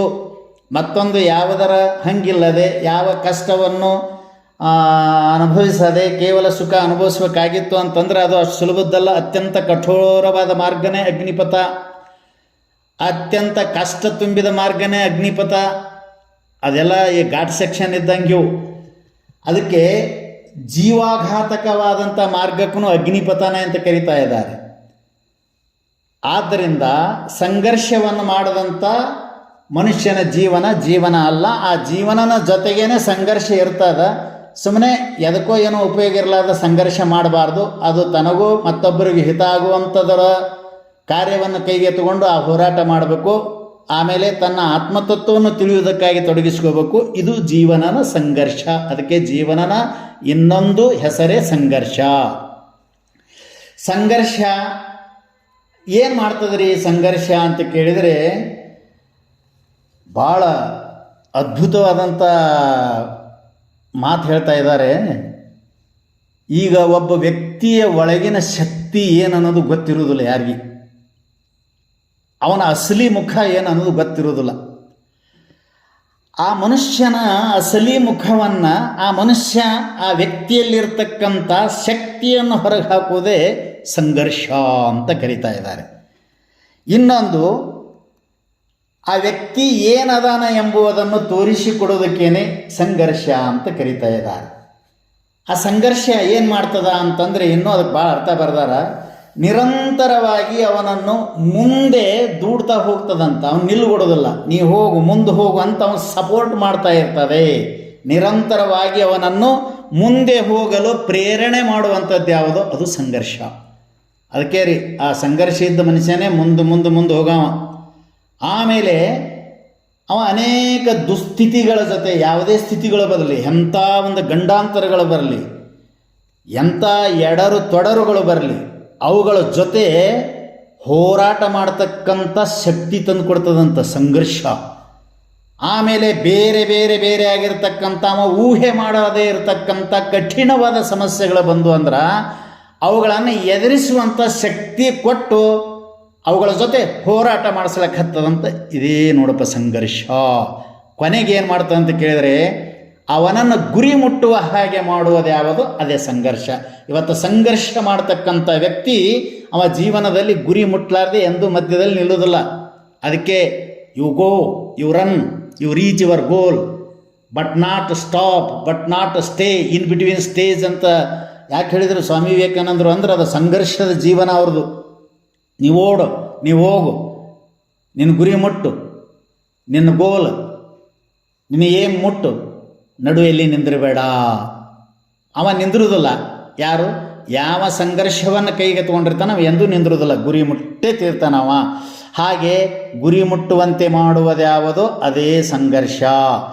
ಈ ಸಂಘರ್ಷ ಮಾಡಿ ಇವತ್ತೆಂಥ ಸಂಘರ್ಷ ಸಿದ್ಧಾರೂಢರದು. 6 ವರ್ಷದಾಗ ಮನೆ ಬಿಟ್ಟು ಎಷ್ಟು ಸಂಘರ್ಷ ಜೀವನ ಅವ್ರದ್ದು ಅಂತ ಕೇಳಿದರೆ ನೆನೆಸ್ಕೊಂಡ್ರೆ ಆಗೋದಿಲ್ಲ. ಇವತ್ತು ಷಣ್ಮುಖಾರೂಢ ಮಹಾಸ್ವಾಮಿಗಳದ್ದು ಎಂಥ ಸಂಘರ್ಷ. ನಾವು ಇದರೊಳಗೆ ಅವ್ರ ಫೋಟೋ ಹಾಕಿವಿ ನೋಡ್ರಿ. ನೀವು ಸಿದ್ಧಾರೂಢರ ಫೋಟೋ ನೋಡ್ರಿ, ಇಬ್ಬರು ಹೆಂಗದಾರ ಅಂದರೆ ಬರೀ ಎಲುಬು ತೊಗಲು, ಅದನ್ನು ಬಿಟ್ಟರೆ ಏನೂ ಇಲ್ಲ. ಮತ್ತು ಸಂಘರ್ಷದ ಜೀವನ ಅಂತ ನೋಡಿದರೆ ಗೊತ್ತಾಗ್ತದಲ್ಲ, ಸಾಮಾನ್ಯ ಅಲ್ಲದು. ವಿಷ ಕುಡಿದು ತಾವು ವಿಷ ನಂಜುಂಡ, ಈ ವಿಷ ಕುಡಿದು 14 ಲೋಕಗಳನ್ನು ನಂಜುಂಡ ಪರಮಾತ್ಮ ಶಿವ ಈಶ್ವರ ಹೆಂಗೆ ಉಳಿಸದ ಹಾಗೆ ಜಗದ್ಗುರು ಸಿದ್ಧಾರೂಢರು ವಿಷ ಕುಡಿದು ಜಗತ್ತಿಗೆ ಜ್ಞಾನಾಮೃತವನ್ನು ನೀಡಿ ಅವರನ್ನು ಬದುಕಿಸಿದರು. ಇದು ಸಂಘರ್ಷ. ಇದು ಎಂಥ ಸಂಘರ್ಷ. ಅದಕ್ಕೆ ಅವರೆಲ್ಲರೂ ಶರಣರು ಏನು ಮಾಡಿದರು ಅಂತ ಕೇಳಿದರೆ ಈ ಸಂಘರ್ಷದಿಂದಲೇ ಅವರು ಶರಣರೂ ಆದರು, ಸತ್ಪುರುಷರೂ ಆದರು. ಇವತ್ತು ರಾಮಾರೂಢರದ್ದು ಎಂಥ ಸಂಘರ್ಷ. 8 ವರ್ಷ ಮಲ್ಕೊಂಡಾರ. ಅವ್ರಿಗಿಟ್ಟು ಬೆಡ್ಸೋರಾಗಿಲ್ಲ, ಒಂದಿಷ್ಟು ಗಾಯ ಆಗಿಲ್ಲ, ಮಲ್ಕೊಂಡಲ್ಲೇ ಶಾಸ್ತ್ರ ಹೇಳಿ ಎಷ್ಟು ಜನರನ್ನು ಉದ್ಧಾರ ಮಾಡ್ಯಾರ ಪುಣ್ಯಾತ್ಮರು. ಇದು ಸಂಘರ್ಷ ಜೀವನ. ಆ ಸಂಘರ್ಷದಿಂದಲೇ ಅವರ ಪಡೆದದ್ದೇನು ಅಂತ ಕೇಳಿದರೆ ಶರಣರು, ಸತ್ಪುರುಷರು, ಯೋಗಿಗಳು, ಜ್ಞಾನಿಗಳು, ಬ್ರಹ್ಮನಿಷ್ಠರು, ಇನ್ನೂ ಅನೇಕ ಬಿರುದುಗಳು, ಲಿಂಗಾಂಗ ಸಂಘಿಗಳು, ಆಮೇಲೆ ಬ್ರಹ್ಮ ಸಾಕ್ಷಾತ್ಕಾರ, ಆತ್ಮ ಸಾಕ್ಷಾತ್ಕಾರಿಗಳು, ಹೀಗೆಲ್ಲ ಪಡ್ಕೊಂಡಾರಲ್ಲ ಅವರು ಬಿರುದುಗಳು, ಹೆಸರುಗಳಿಂದ ಕೂಡಿದಂಥ ಆ ಮಹಾನುಭಾವರು. ಅದಕ್ಕೆ ಅವರು ಕಷ್ಟಪಟ್ಟು ಜನಿಸಿದವರು. ಅವರು ಕಷ್ಟಪಟ್ಟು ಜನಿಸಿದವರು, ಆ ಜನನದಿಂದ ಮರಣದ ಪರ್ಯಂತ ಇರತಕ್ಕಂಥ ಇದೇನೈತೆಲ್ಲ ಅವಧಿ ಇದೇ ಜೀವನ ಅಂತ ತಿಳ್ಕೊಂಡು ಏನು ಮಾಡಿದಾರೆ ಅಂದ್ರೆ ಜಯಿಸಿದರು ಅಂತ. ಅವರು ಜಯಿಸಿದವರು, ಅದಕ್ಕೆ ಜಯತಿ, ಅದಕ್ಕೆ ಅವ್ರು ಜಯಂತಿ ಮಾಡ್ತಾರೆ. ಜಯತಿ ಜಯತಃ ಜಯಂತಿ ಅಂತ. ಜಯಂತಿ ಅಂದರೆ ಜಯಿಸಿದವರು, ಜಯಿಸಿದವರೇ ಜಯಂತಿ ಅಂತ ಕರೀತಾರೆ. ಅವ್ರು ಜಯಿಸಿದವರು ಅಂತ. ಎಷ್ಟು ಕಷ್ಟಪಟ್ಟಾಗ ಅವ್ರಿಗೆ ಜಯ ಸಿಕ್ಕದ, ಅದಕ್ಕೆ ಅವ್ರು ಜಯಂತಿ ಮಾಡ್ತಾರೆ. ಅವ್ರ ಜಯಂತಿ ಜೊತೆ ಇನ್ನೊಬ್ರದ್ದು ಜಯಂತಿ ಮಾಡಬೇಕು. ಯಾರ್ದು ಅಂತ ಕೇಳಿದರೆ, ಆ ದೇಶಕ್ಕಾಗಿ ಹೋರಾಡಿ ತಮ್ಮ ಪ್ರಾಣವನ್ನೇ, ತಮ್ಮ ನೆತ್ತರವನ್ನೇ, ರಕ್ತವನ್ನೇ ಭೂದೇವಿಗೆ ದಾನ ಮಾಡಿದಂಥ, ಬಲಿದಾನ ಮಾಡಿದಂಥ ಮಹಾನುಭಾವರದಾರಲ್ಲ. ಅದರಲ್ಲಿ ಅತ್ಯಂತ ಚಿಕ್ಕ ವಯಸ್ಸಿನಲ್ಲಿ ಸಿಂಹದಂತೆ ಮೆರೆದಾಡಿ ಅವರ ಬ್ರಿಟಿಷರ ಹೃದಯ ನಡಗಿಸಿದಂಥ ಒಬ್ಬ ವ್ಯಕ್ತಿ ಭಗತ್ ಸಿಂಗ, ಲಾಲ, ಪಾಲ, ಬಾಲ ಅಂತೇನದಾರಲ್ಲ, ಇವರು ಮಹಾನುಭಾವರು. ದೇಶಕ್ಕಾಗಿ ಹೋರಾಡಿ ತಮ್ಮ ಪ್ರಾಣ ಕೊಟ್ಟವ್ರದ್ದು ಜಯಂತಿ ಮಾಡಬೇಕು. 3 ಮಂದಿದು ಮಾಡ್ಬೇಕು ನೋಡ್ರಿ. ಆತ್ಮತತ್ವವನ್ನು ತಿಳಿದುಕೊಂಡು ಆ ಮಾರ್ಗದಲ್ಲಿ ಬಂದು ನೀವು ಆತ್ಮತತ್ವವನ್ನು ತಿಳಿದುಕೊಂಡು ಮುಕ್ತರಾಗಿರಿ ಎಂದು ಉಪದೇಶ ಮಾಡಿದಂಥ ಮಹಾನುಭಾವರು, ಶರಣರು, ಸತ್ಪುರುಷರು ಇವ್ರದ್ದು. ಆಮೇಲೆ ದೇಶದ ಗಡಿಯಲ್ಲಿ ತಮ್ಮ ಪ್ರಾಣವನ್ನೇ ಪಣಕ್ಕಿಟ್ಟು ದೇಶದ ಜನರನ್ನು ಸುಭದ್ರವಾಗಿ ಸುಖದಿಂದ ಇರಿಸಲಿಕ್ಕೆ ಕಷ್ಟಪಡ್ತಕ್ಕಂಥ ಸೈನಿಕರು, ನಮ್ಮ ದೇಶದ ಸ್ವಾತಂತ್ರ್ಯಕ್ಕಾಗಿ ಹೋರಾಡಿ ತಮ್ಮ ತ್ಯಾಗ ಬಲಿದಾನ ಮಾಡಿದಂಥ ಈ ಪುಣ್ಯಾತ್ಮರು. ಇವರು 3 ಮಂದಿದು ಮಾಡಬೇಕು, ಉಳಿದವ್ರದ್ದು ಯಾರ್ದು ಜಯಂತಿ ಮಾಡಬಾರ್ದು. ಇವ್ರಿಗೆ ಜಯಿಸಿದವರು ಅಂತ ಕರಿಬೇಕು. ಇದು ಜಯ ಪದಕ್ಕೆ ಅರ್ಥ. ಇನ್ನು ಜಯ ಮಂಗಲಂ ಮುನೀಂದ್ರ ವಂದ್ಯ ಪಾದ ಪಂಕಜ ಅಂತೈತಲ್ಲ. ಇನ್ನು ಮಂಗಲ, ಮಂಗಲ ಅಂದ್ರೆ ಏನ್ರಿ ಅಂತಂದ್ರೆ, ಮಂಗಲ ಅಂತ ಒಂದು ಗ್ರಹನೂ ಐತಿ, ಸೌರಮಂಡಲದಲ್ಲಿ ಒಂದು ಗ್ರಹ ಐತಿಯಲ್ಲ, ಅದು ಮಂಗಲ ಅಲ್ಲ. ಇಲ್ಲಿ ಮಂಗಲ ಪದಕ್ಕೆ ಅರ್ಥ ಭಾಳಷ್ಟು ಬರೆದಾರೆ ಶಬ್ದಾರ್ಥಗಳ. ಸುಮ್ಮನೆ ಅದರಲ್ಲಿ 1-2-3 ನೋಡಿಬಿಡೋಣ, ಸಮಯ ಆಯಿತು.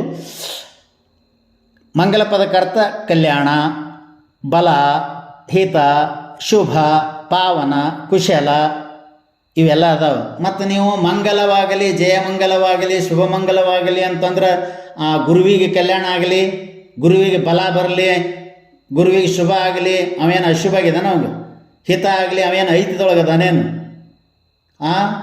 ಜ್ಞಾನ, ಐಶ್ವರ್ಯ, ಶಕ್ತಿ, ಬಲ, ವೀರ್ಯ, ತೇಜ ಅಂತ ಷಡ್ಗುಣ ಐಶ್ವರ್ಯ ಸಂಪದೆಯಿಂದ ಕೂಡಿದಂಥ ಅವನಿಗೇನು ಕಲ್ಯಾಣ ಬಯಸೋದು, ಅವನಿಗೇನು ಬಲ ಆಗಲಿ ಅನ್ನೋದು, ಆ ಸದ್ಗುರುವಿಗೇನು ಶುಭ ಆಗಲಿ, ಅವನಿಗೇನು ಪಾವನ, ಅವ ಪತೀತರನ್ನು ಪಾವನ ಮಾಡ್ತಕ್ಕಂಥವ ಪಾವನ ಮೂರ್ತಿ, ಅವ ಸದಾ ಕುಶಲದಿಂದಿರವ.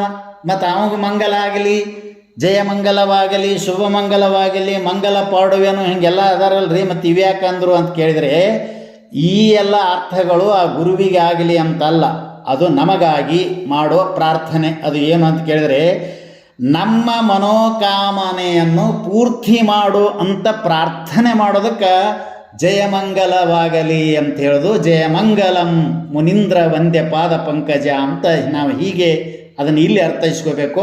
ಆ ಮಂಗಲದಲ್ಲಿ ಪ್ರಕಾರಗಳನ್ನು ನಮ್ಮ ಶಾಸ್ತ್ರದಲ್ಲಿ ಹೇಳಿದ್ದಾರೆ 3 ಪ್ರಕಾರ.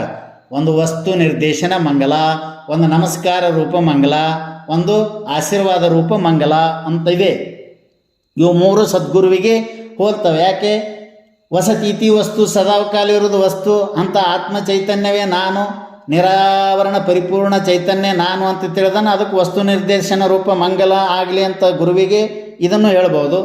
ನಾನೇನು ನಮಸ್ಕಾರ ಮಾಡ್ತೀನಿ ಅಂತ ಹೇಳ್ಬೋದು, ನಮಗೆ ಆಶೀರ್ವಾದ ಮಾಡು ಅಂತಲೂ ಕೇಳ್ಕೋಬೋದು. ಇವು ಗುರುವಿಗೆ ಹೇಳ್ತಾವೆ. ಆದರೆ ಕಲ್ಯಾಣ ಆಗಲಿ, ಬಲ ಆಗಲಿ, ಹಿತ ಆಗಲಿ, ಶುಭ ಆಗಲಿ, ಪಾವನ ಆಗಲಿ ಇವು ಯಾವ ಅಲ್ಲ.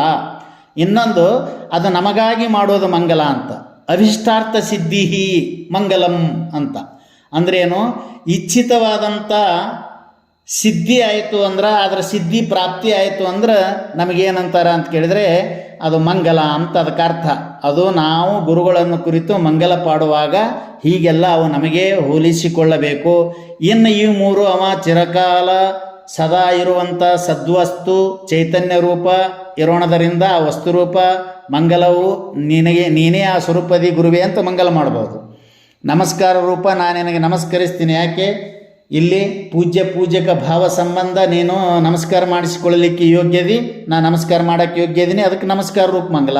ನನಗೆ ಆಶೀರ್ವಾದ ಮಾಡು. ಏನು ಆಶೀರ್ವಾದ ಅಂತ ಕೇಳಿದ್ರೆ, ನೀವು ಈ ಅಧ್ಯಾತ್ಮ ಚಿಂತನೆ ಮಾಡುವಾಗ ಯಾವ ವಿಘ್ನಗಳು ಬರಬಾರ್ದು ಅಂತ, ವಿಘ್ನ ನಾಶ ಮಾಡಲು ಅನುಕೂಲವಾದಂಥ ವ್ಯಾಪಾರಕ್ಕೆ ಏನಂತ ಕರೀತಾರೆ, ಮಂಗಲ ಅಂತ ಕರೀತಾ ಇದ್ದಾರೆ.